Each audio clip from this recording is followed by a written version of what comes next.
নমস্কাৰ পজাগৰৰ জুহালত আজি আমি বনাম মিছামাছৰ সৈতে বিলাহী। আজি আমি বনাবলৈ লৈছোঁ আধা কেজি মিডিয়াম সাইজৰ প্ৰন মানে মিছা মাছ। প্ৰথমতে গোটেইকেইটা পিচ ক্লিন কৰি ল'ব। মিছা মাছ ক্লিন কেনেকৈ কৰিব লাগে তাৰ বেলেগ এটি ভিডিঅ' আমাৰ চেনেলত আছে, সেইটো চাই ল'ব পাৰে।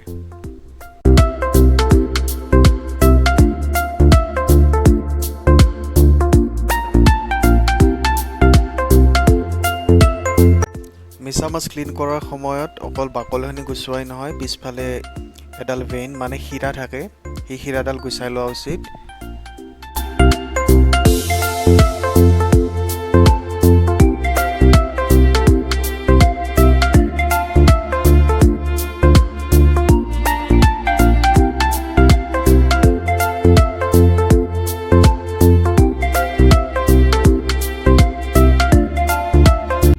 মনত ৰাখিব, মিছা মাছ যিমান অৰ্ডাৰ কৰা যায় তাৰ আধাখিনি ওলাই চাফা কৰাৰ পিছত। এতিয়া আমি 500 গ্ৰাম মিছা মাছৰ মাত্ৰ 250 গ্ৰামছ মানহে পালোঁ চাফা কৰাৰ পিছত।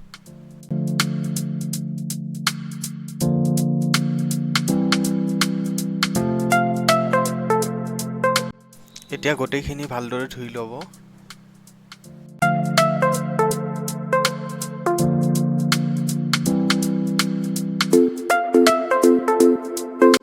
এতিয়া আমি আমাৰ বাগিচাৰ পৰা জলকীয়া কেইটামান ছিঙি আনিম।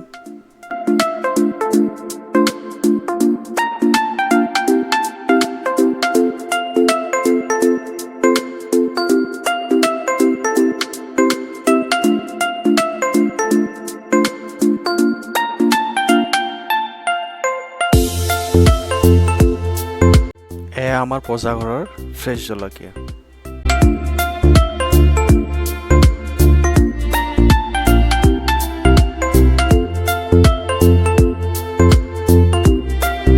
আঞ্জাখন বনাবলৈ আমাক লাগিব ধনিয়া পাত কেইটামান, নহৰু কেইটুকুৰামান, বিলাহী, পিঁয়াজৰ পাত, কবিৰ পাত, বন্ধাকবি পাত, এয়া নেমু আৰু আদা।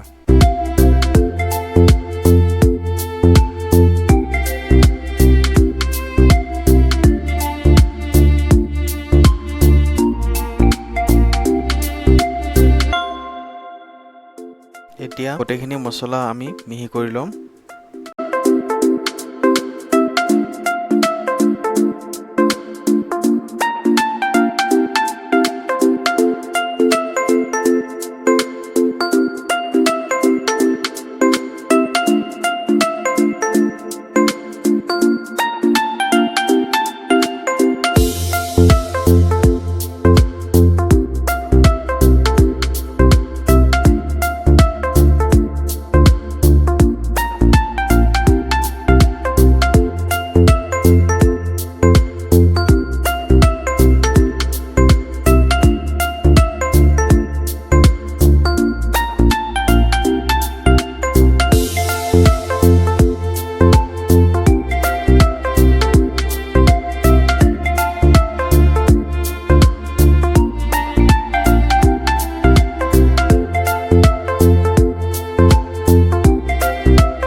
এতিয়া গোটেইখিনি মিছা মাছৰ ওপৰত নিমখ জলকীয়াৰ লগতে গোটেইখিনি মছলা মিক্স কৰি মেৰিনেট কৰি ল'ব।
এতিয়া নেমুৰ ফ্লেভাৰটো আহিবৰ বাবে নেমুৰ বাকলি অকমান ওপৰত দি দিম।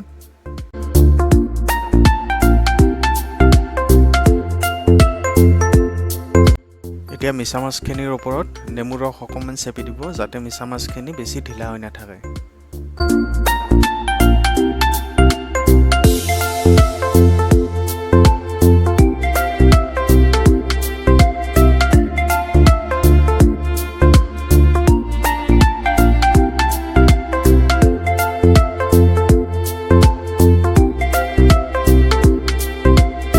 মিছা মাছ বনাবলৈ বেছি মছলাৰ প্ৰয়োজন নাই, কাৰণ মিছা মাছৰ গোন্ধটোতে গোটেইখিনি সোৱাদ আৰু আমেজ পোৱা যায়।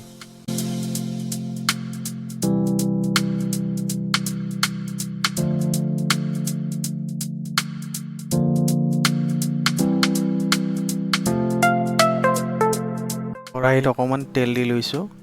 মিছা মাছ বনাবলৈ তেলৰ বেছি প্ৰয়োজন নাই, তেল অলপমান ৰাখিলে হয়।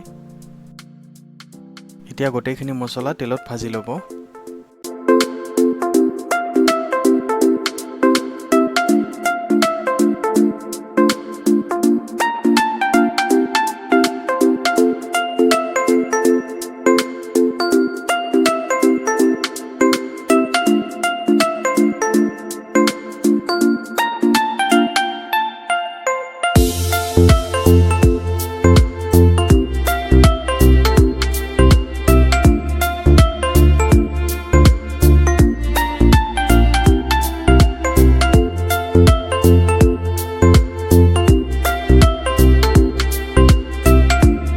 মছলাখিনি অলপ ফ্ৰাই হোৱাৰ পিছত তাৰ ওপৰত পিঁয়াজৰ পাত কেইটামান দি দিব। মছলাখিনি বেছি ফ্ৰাই কৰিব নালাগে। এতিয়া মেৰিনেট কৰি থোৱা মিছা মাছখিনি ইয়াত ওপৰত দি দিব।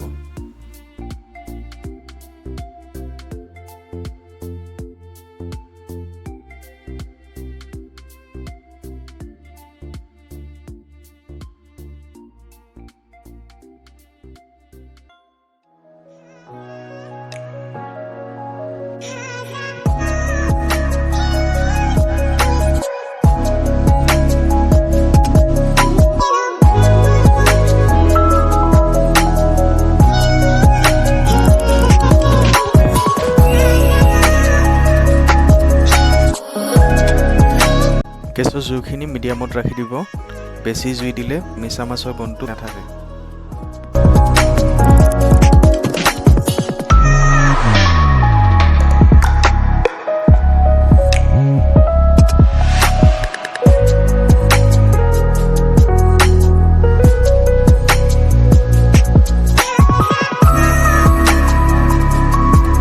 এতিয়া অলপমান ঢাকনি দি থৈ দিব।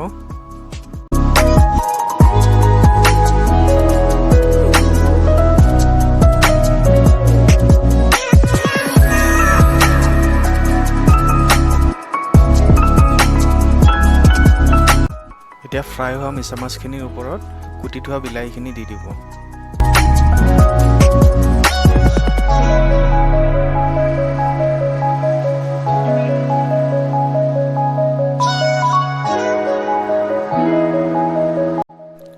বিলাহীখিনি দিয়াৰ পিছত গেছৰ জুইটো অলপ বঢ়াই ল'ব।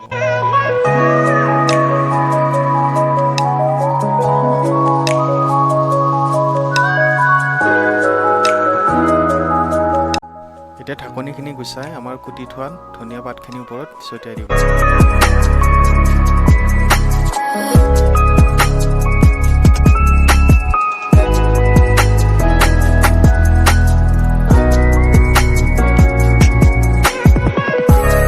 এয়া আমাৰ মিছা মাছ ৰেডি হৈ গ'ল। এতিয়া আমি ইয়াক টেষ্ট কৰিম। বৰ ধুনীয়া গোন্ধ ওলাইছে।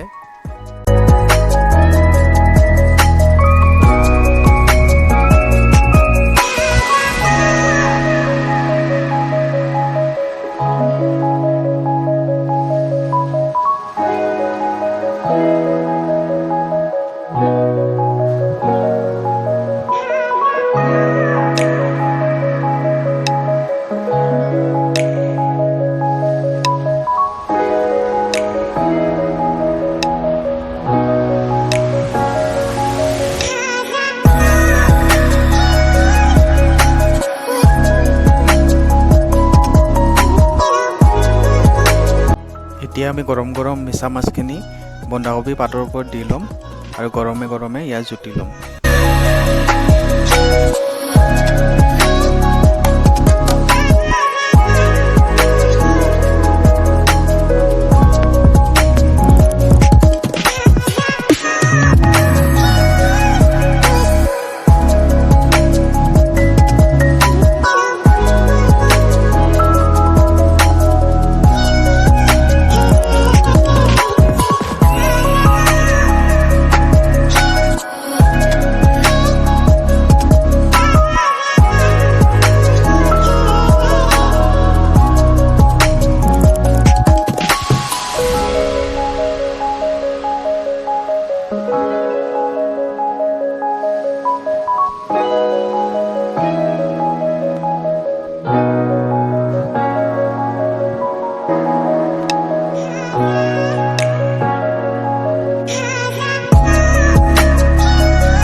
আপোনালোকেও ঘৰত ইয়াক বনাবলৈ চেষ্টা কৰি চাব পাৰে। অতি সহজভাৱে বনাব পাৰি, বেছি মছলা নালাগে, ঘৰত থকা মছলাখিনি দি হৈ যায়।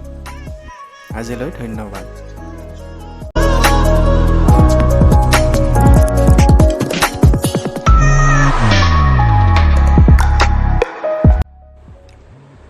নমস্কাৰ, পূজাঘৰৰ মজিয়াৰ পৰা মই অপলিকা আৰু মই কমপ্লি। ভিডিঅ'টি ভাল লাগিলে আপোনালোকে লাইক কমেণ্ট কৰাৰ লগতে শ্বেয়াৰ আৰু ছাবস্ক্ৰাইব কৰিব। ধন্যবাদ।